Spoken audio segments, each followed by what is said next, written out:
कह रही है कि जितना हो सकता है क्या कह रही है, नेक अमल कर लो, कयामत बहुत नजदीक आ गई है।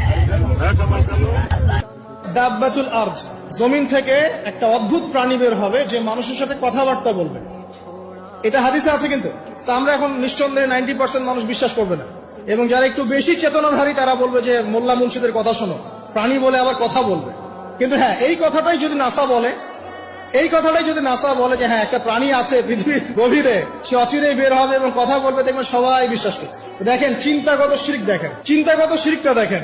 যখন আমরা ওইসব মিডিয়া থেকে কোনো কথা আসে আমরা নিশ্চিন্তে নির্দ্বিধায় বিশ্বাস করি। আল্লাহ পাক হাদিসে বলছেন, নবী হাদিসে বলছেন দাব্বাতুল আরদ বের হবে, মানুষের সাথে কথাবার্তা বলবে। মানুষ বিশ্বাস করতে চায় না। আর কি ধোঁয়া, এই ধোঁয়ায় আকাশ ছেয়ে যাবে, ধোঁয়া দিয়ে আকাশ ছেয়ে যাবে।